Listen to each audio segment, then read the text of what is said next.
There's something about him, bro. Everybody's gonna be like, ha ha. Like, yeah, right. All right, guys, let's take a look at the Jacksonville Jaguars, who last year went 4-13. Very disappointing season. Trevor Lawrence was supposed to be the future of that franchise. I think he still is. It's just his whole situation was terrible. This year, they projected them to do a lot better, with their line at 7.5 and the over being favored. Actually, it's pretty split. The 7.5 over and under is actually both even at minus 110. So let's take a look at their stats from last year, some of their offseason moves, and let's take a look at the trajectory they are headed. Let's take a look at their offensive stats real quick, and this is the touchdowns they've scored. Last year only scoring 32 touchdowns, which is very low, especially if you compare it to somebody like the Ravens or the Lions who scored over 60 last year.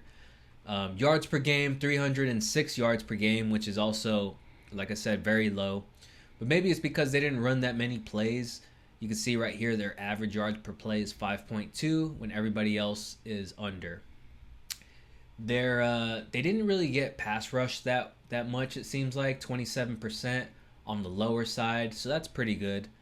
But there was always question about that O-line, so I wonder if that has to do with their weak schedule last year, or maybe it just has to do with a lot of the injuries they faced. So let's take a look at some of their off-season moves, and let's take a look. George, any additions that off the bat? Right off the bat, and we're talking about the sweet part of the bat. We're talking about where Ken Griffey Jr. and Darryl Strawberry made a living, hitting that sweet spot. Travis Hunter. Mm-hmm. To me, my favorite player in a long time coming out of college. I'm a buyer. I'm a fan. I've seen this kid. I'm a huge fan. I think Deion Sanders wish he had him as a son as well. The guy is spectacular. He's a game changer. Jacksonville Jaguars, what do they need, man? They need leadership. And I think that a group of young team, they've been building for so many years. I'm a buyer, and I think that this type of player, this type of playmaker could definitely make a change into a team like this. Yeah, Travis Hunter, I've been watching him since high school.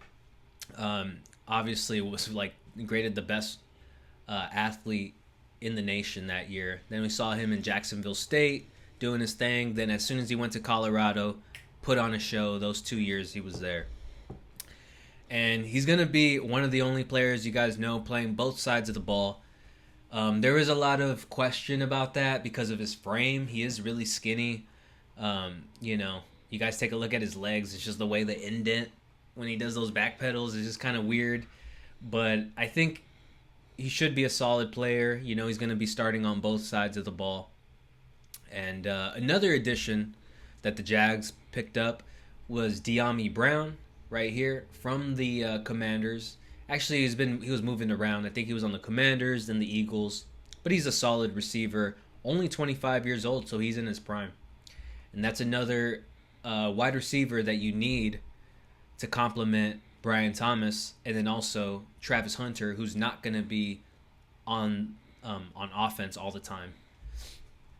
Another addition that they have, you guys see right here, their edge rushers, Smoot, Gardeek, Ogba, Fred Johnson, tackle, Jordan Lewis, cornerback, who they also need. They need corners. So now they have Jordan Lewis right there, Patrick McCarry, guard. So a couple of good players, and then you can see some of the people they got rid of. Mac Jones, Andre Cisco, and then Brandon Sheriff, one of the best guards in the league, still a free agent. And one of the reasons why they did bad last year was because Trevor Lawrence was hurt, and Mac Jones had to step in. So that just threw everything off. So let's take a look at their O-line real quick, and let's see what they got to work with. Left tackle, Walker Little. Been in the league for a couple of years, rated the 31st best tackle. Below average, right? Ezra Cleveland, rated the 35th best guard. That's another pretty, average, below average guard right there. Robert Hainsey, can't really tell much about him. Patrick Macari, the new pickup, rated the 49th best guard. So you guys could see right here, this O-line isn't really impressive. It's pretty much a below average O-line in general. Anton Harrison, right tackle, graded the 50th best tackle. So it's going to be another tough situation for Trevor Lawrence. He never has the right pieces to play with. And obviously now with his offensive weapons, he does have the pieces. But he needs that O-line. That's the most important thing. And let's take a look at the receivers. Obviously, Brian Thomas Jr., Travis Hunter, De'Ami Brown. You got Cole Strange at tight end. So their tight end game is going to take a step back because they did get rid of Evan Ingram, someone we didn't mention earlier. Running backs, you got that committee with Travis Etienne, Tank Bigsby, and then they picked up Bullzen or whatever his name is, draft pick from this year. And he's not really going to play that much this year, so don't expect for fantasy that he's going to step in that much.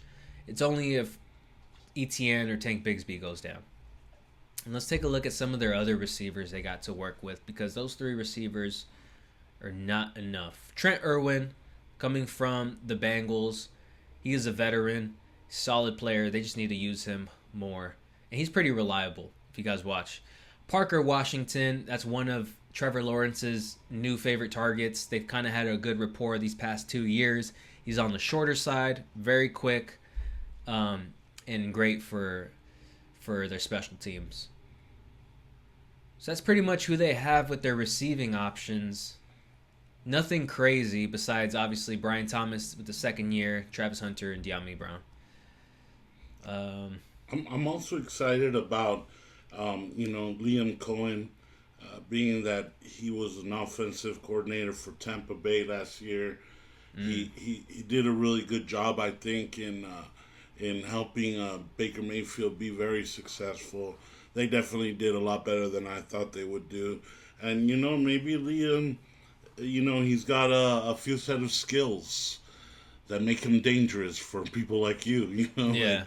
This guy, Liam Cohen, it's his first year. So, he was also with the Rams back in 2022. So I'm interested to see also the running backs in situation with Travis Etienne and Tank Bigsby. Is it gonna be a balanced type of run game again, or is Tank gonna come out ahead? I just think that they're gonna find a good rhythm, especially with their new weapons, and hopefully everybody buys in and they have a good year. I'm not going to lie, that first press conference Liam Cohen came out in gave me bad vibes. When he said Duval, like that gave me some bad vibes. I thought, Trevor Lawrence just couldn't catch a break with his coaching staff. And it gave me, what's his name, Gannon from the Cardinals. It gave me those vibes when he first came on board and he was talking to Rondale Moore. He's like, the offense is going to be dynamic. Pew, pew, pew. I'm just like, shut the fuck up, dude. Like, before you go just pew, like, pew. That freaking Rondale Moore had to leave right after that. So that was like one of the vibes I was getting. I'm just like, I don't know if I like this coaching staff. Plus, their new general manager looks like he's freaking 20 years old. So I don't know. It's just, I'm glad you're optimistic. I'm glad you brought up some of his recent tenure because I didn't know about that. So, yeah, it might be a great situation for Trevor Lawrence. He just doesn't have, that swag about him. Right. And so let's take a look at their defense, D-line. You have Trayvon Walker, who was their first pickup a couple years ago. Graded the 47th best edge from last year because he had a disappointing season last year. So Walker has to take a step forward to prove he's going to be one of those great edge rushers like a Micah Parsons, like a Myles Garrett. And then you have your D tackle, Hamilton, right here, who was, not so well either. You got Mason Smith right here, rookie from last year. Will take a step forward. Maybe he was injured. You see right here the status player unable to perform list. So it's probably because of his injuries. coming from LSU, second round pickup. So if he's healthy this year, that should be a good pickup, a good piece for your defensive line. That's looking a little weak right now. You have, Josh Hines Allen, who's also a great player, great edge rusher. You guys could see right here, 14th best edge rusher. Then we take a look at their linebackers. Chad Muma, 57. Devin Lloyd, solid middle linebacker, 13th best linebacker from last year. Aluko, 30th best linebacker from last year. So you can see that front seven has some weaknesses right there. They're going to have to prove, they're going to have to prove their worth, stop the run, get a better pass rush going on, because as you saw from earlier, their pass rush was terrible, under 30%.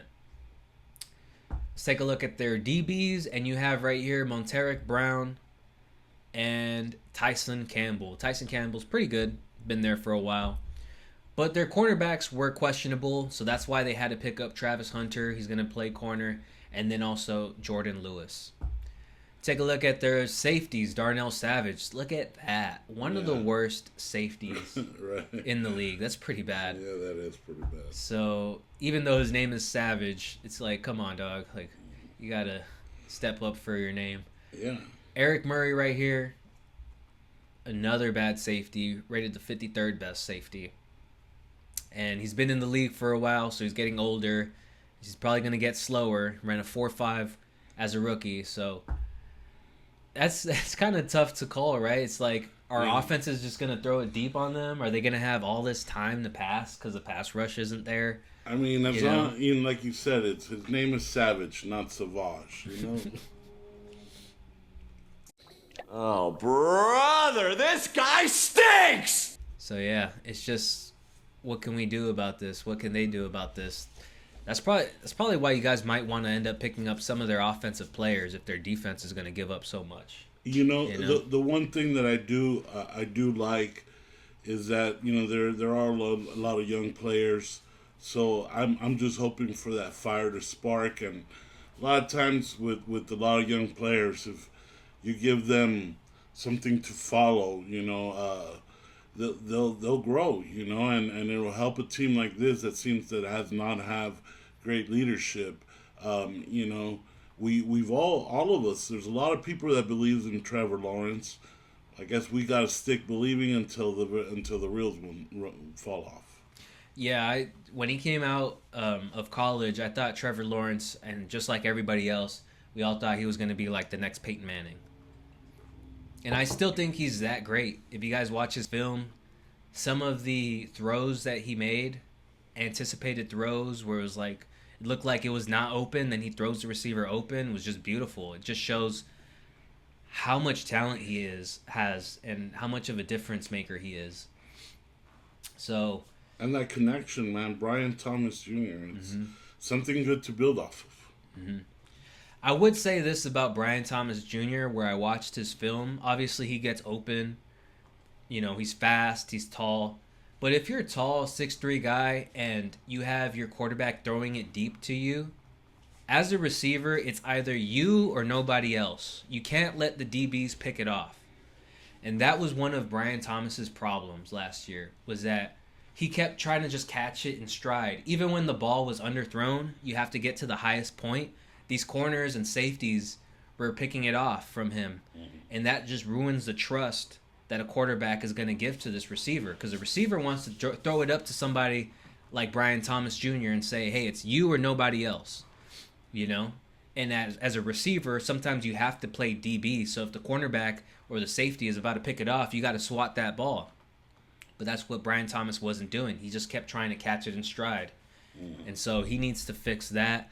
And the thing about Travis Hunter is Travis Hunter knows how to attack the ball. So you could throw it up to him, he's going to get it at the highest point.